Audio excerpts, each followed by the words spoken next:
सबसे पहले जोहार व आप सबों को स्वतंत्रता दिवस की हार्दिक बधाइयाँ। तो बात करते हैं, 1 मिनट में मैं अपने बारे में बताना चाहूँगा कि जब मैं इस भुनकुरिया ग्रुप से नहीं जुड़ा था उस समय मैं क्या था। तो ये बात है करीबन आज से 5-6 साल पहले का, जब मैं ग्रेजुएशन का एग्जाम दे रहा था। उस समय मेरी हालत कुछ ऐसे थी कि मैं आंसर शीट में लिखता था कि सर मैं अभरक मूलक धरती सह चमकीली धरती कोडरमा से आया हूँ। मैं पटना की पावनतम धरती पर रहकर तैयारी करता हूँ। कृपया करके मुझे पास कर दीजिएगा। गौ मेरी माता है, मुझे कुछ नहीं आता है। उसके बाद फिर जब रिजल्ट आया तो कॉपी चेक हुआ था, वो हमको व्हाट्सएप में आया। तो उधर से ये जो कॉपी चेक करने वाले थे वो क्या लिखे होते हैं सुनिए, कि बेटा हम भी बिहारी हैं और तुमको पास करना मेरे लिए भी भारी है। और अगर गाय तेरी माँ है तो बैल मेरा बाप है और तुम जैसे गधों को नंबर देना पाप है। बैठे हम लोग, आइए, क्योंकि सब जान रहे हैं कि आज स्वतंत्रता दिवस का दिन है। तो इससे पहले कि मैं इस टॉपिक पे बात करूं, उससे पहले इससे हट के थोड़ा बात करना चाहता हूं, ताकि कभी कभी क्या होता है ना, फ्लो में वर्ड्स कुछ, जैसे विकास सर कुछ दिन पहले पढ़ा रहे थे बुद्धू बगल, तो हर जीवन में मतलब हर समय के साथ मिसल के चला गया था। तो ऐसा नहीं हो, पता है सब, मैं इसी का नहीं बोल रहा हूँ। तो ऐसा नहीं हो कि आज के दिन में मैं कहीं पाकिस्तान के जगह हिंदुस्तान बोल दूं और हिंदुस्तान के जगह पाकिस्तान बोल दूं, तब तो फिर बवाल हो जाएगा। आइए, सबसे पहले आप लोग को एक तो जोक सुनाते हैं।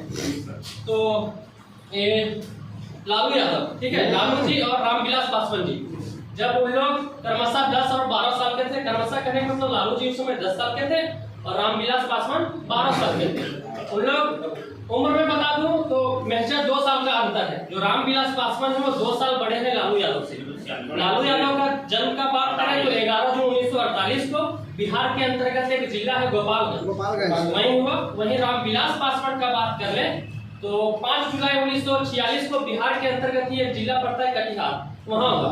तब उन लोग जब बाल अवस्था में थे तो ऐसे ही लालू यादव जो है रामविलास पासवान से पूछ लेते कि बताइए एम को, रामविलास पासवान जी बोलते हैं मदर। तो अब कुछ लोगों का आदत होता है कि वो भी, यदि आप उससे क्वेश्चन पूछिएगा वो भी आपको बदले में पूछेंगे, ठीक है कि ठीक है अब आप बता दीजिए लालू जी कि W4 क्या होता है। तो कुछ देर वो सोचते हैं, वो थे मेरे ही जैसा खिचड़ी पढ़ो संस्कृत में पढ़े थे तो उतना नहीं आता था ये पूरे पर। थोड़ा देर के बाद सोचते हैं, फिर 7-8 सेकंड हो जाता है, फिर बोलते बताइए। तो बोलते क्या पूछे, फिर से पूछिए तो कि W4। तो बोलते ये क्या हो गई हो रामविलासवा के मैया उलट गई का मतलब मदर तो उलट गई का।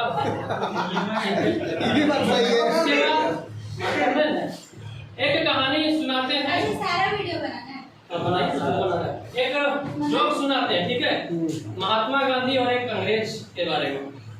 तो महात्मा गांधी जिनको कि हम लोग राष्ट्रपिता के नाम से जानते हैं, बापू के नाम से जानते हैं। तो एक बार महात्मा गांधी और एक अंग्रेज के बीच बहस हो जाता है जमीनी विवाद को लेकर के। तो महात्मा गांधी विदेश में जमीन लिए होते हैं और मैं बता दूं वहाँ ऐसा सिस्टम होता है कि हाइट पे जमीन लिया जाता है। सपोज दैट आप 10 फीट पे लिए हैं या 15 फीट तक लिए हैं, फिर 15 से ऊपर इनका, उनके ऊपर इनका। तो महात्मा गांधी जो है ग्राउंड फ्लोर से 15 फीट तक लिए हुए थे जमीन और उसके ऊपर जो है वो अंग्रेज का था। तो जब बहस हो गया तो बोले, तो जो अंग्रेज था, हे Gandhi build your building fast so that I can build my building, अर्थात कि जल्दी से तुम अपना भवन का निर्माण करो ताकि मैं उसका निर्माण कर सकूं। तो गांधी जी जैसा कि जानते हैं बहुत ही शांति स्वभाव के थे, बोले कि मैं यही देश की देश की सुधार में लगा हूँ, कृपया मुझे 2-4 महीना का मोहलत दीजिए। बोलते ए गांधी 2-4 महीना क्या, मैं तुम्हें 1 सप्ताह का भी मोहलत नहीं दूंगा। बोलते हैं गांधी जी देखिए देखिए इतना ज्यादा गुमान करना ठीक बात नहीं है। बोलते वरना तुम क्या करोगे Gandhi, what will you do, what will you do. बोलते wait what I do I show you. रुको मैं दिखाता हूँ क्या करता हूँ।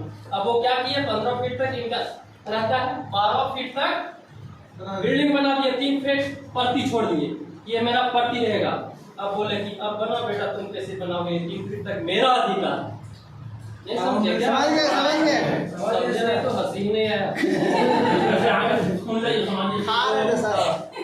कहने का मतलब इसके माध्यम से आप चाहे तो इसको जॉब के भी रूप में ले सकते हैं, थोड़ा सा इसका अंदर में जाएंगे तो इसे समझ भी सकते हैं। दरअसल होता क्या है कि कुछ जो दबंगई किस्म के होते हैं, आते हैं सीना तान के, और जो हम जैसे शांत वाले लोग होते हैं उनको कुछ वैल्यू नहीं देते हैं, तो रिएक्ट कर सकते हैं आप लोग।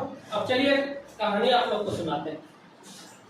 तो एक बार की बात है, किसी राज्य में एक राजा हुआ करता था जिसे एक खेल खेलना बहुत ही पसंद था। उस खेल का नाम था शतरंज। वो राजा उस खेल को खेल के बहुत ही खुश होता था। एक दिन राजा के जहन में ये बात बचा नहीं, उसको लगा कि जब मैं इस खेल को खेल के इतना खुश रह सकता हूँ तो आखिरकार जिसने इस खेल को बनाया होगा, जिसने इस खेल को रचा होगा, वो आखिरकार कितना खुश रहता होगा। आदेश देता है अपना मंत्री को कि जाओ और जाके पता करो कि आखिर इस शतरंज नामक खेल को किसने तैयार किया है, किसने बनाया है। यह सिलसिला चलता रहता है। उनके मंत्री जो होते हैं उस आदमी की तलाश में निकल पड़ते हैं। यह सिलसिला करीबन 5-6 महीना तक चलता है। तो 6 महीने के बाद पता चलता है कि उसी राज्य के एक कोने में एक वजीर नाम का इंसान था जिन्होंने इस शतरंज का निर्माण किया था। अब आप लोग हकीकत दुनिया में जाके गूगल मत करने लगिएगा, कहानी के तौर पे इसको समझिएगा, ठीक है।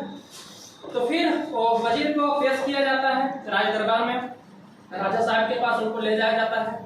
राजा साहब पूछते हैं कि बताओ कि क्या तुमने इस शतरंज नामक खेल को तुम्ही ने तैयार किया है। तो वो वजीर बोलते हैं कि हाँ साहब मैं ही तैयार किया हूँ।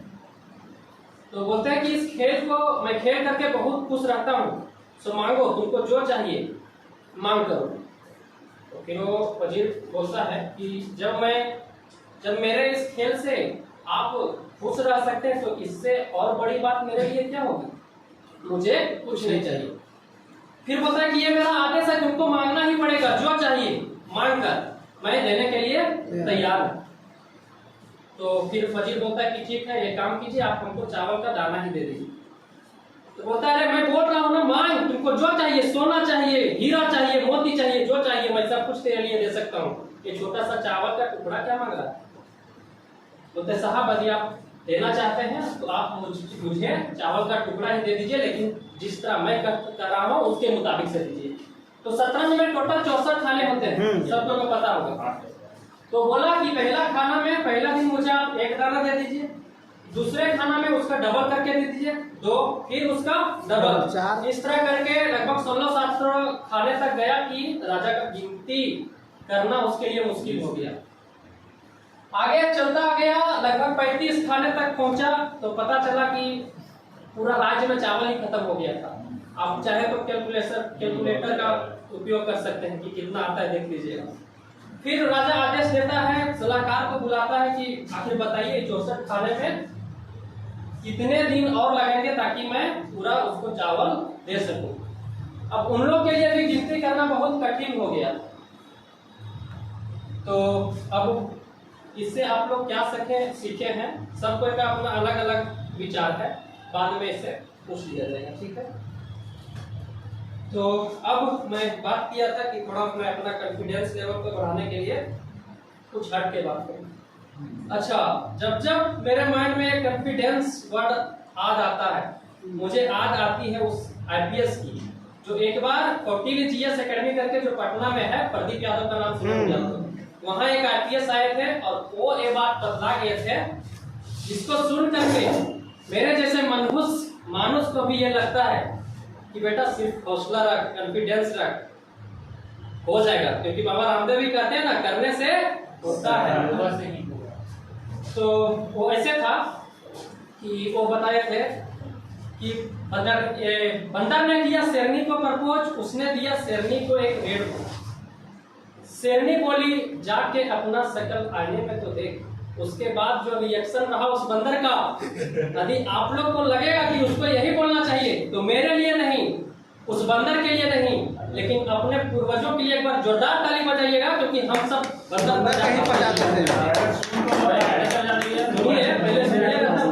तो इस प्रकार से था कि बंदर ने किया शेरनी को प्रपोज, उसने दिया शेरनी को एक रेड रोज।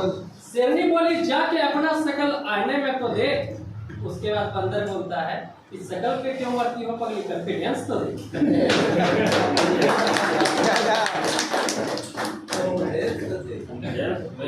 चलिए हाँ, अब एक कहावत आप लोग सुने होंगे कि जहाँ ना पहुँचे कवि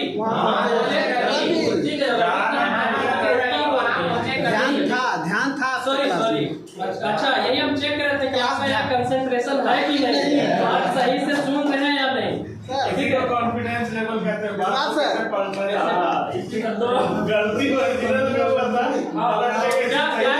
आप ही बता दीजिए। तो आप लोग को भी यदि लगेगा कि इस तरह करके हम भी जाके क्या करें, इसका फायदा उठा लें, तो इसी बार एक बार क्या हुआ था वो मैं आप लोग को सुनाता हूँ। इसी साल का पर्पल डे कब आता है जी? 14 तारीख देख रहा है। मातृभाषा दिवस कब आता है? मातृभाषा दिवस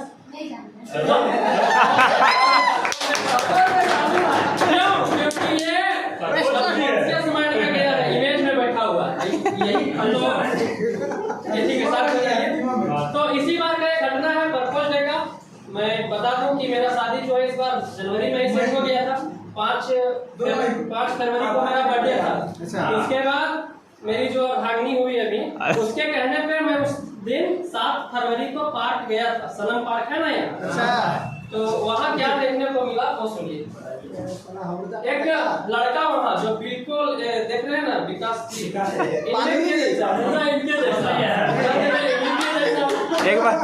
एक बार इधर देखिए सर। हाँ ठीक है, इन्हीं के जैसा पूरा कर दूं। और इनके बारे में सबसे अच्छा इनका, हालांकि इनके अंदर क्वालिटी तो बहुत सारा है, लेकिन 1-2 क्वालिटी मैं इनके बारे में बात करूं कि टाइम के बहुत परफेक्ट है। और एक कहावत सुने होंगे ना कि नहीं आम के आम गुठली के दाम, या फिर और थोड़ा इसको मॉडिफाई करें तो एक पंथ दो काज। तो ये ऐसा करते हैं, सपोज दैट इधर बाथरूम भी गए होते हैं, उधर गौरव सर का करंट अफेयर चल रहा होता है। ये जज्बा होना चाहिए, ये जुनून होना चाहिए। उसके बाद इधर गुजिया बुझ रहे हैं तो उधर नहा भी रहे हैं। अब मेरा आशियाना जो रहता है अपना रूम से ज्यादा इन्हीं का रूम में रहता है, तो जब रहता है तो बड़ा हमको देखना इन्हीं के जैसा मतलब था वहाँ। तो वो लड़का क्या किया, अब वो भी सोचा कि चलो एक काम करते हैं। वो बीजेपी का था, हाथ में उसका कमल फूल था। वो सोचा कि चलो देखते हैं यदि हंसी तो फंसी, और नहीं फंसी तो कम से कम मार तो खाना नहीं बनेगा। कुछ ना कुछ उसके पास बहाना था। कमल फूल था, वो कमल फूल था। अब वहाँ लड़की जो थी वो बहुत ही बुद्धगार एकदम मूर्ति देवी के जैसी थी। तो कि ए कमल फूल रखिए, मैं बीजेपी का प्रचार कर रहा हूँ।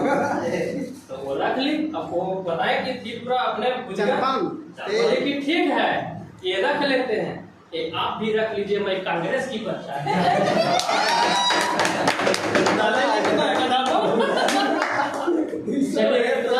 हंसी मजाक वाला बात। अब आइए आज का जो स्वतंत्रता दिवस है उसके बारे में कुछ बात कर लेते हैं। चलिए एक बार फिर से स्टार्ट करते हैं। कहते हैं कि माथे में जो टीका लगाते हैं उसे कहते हैं चंदन।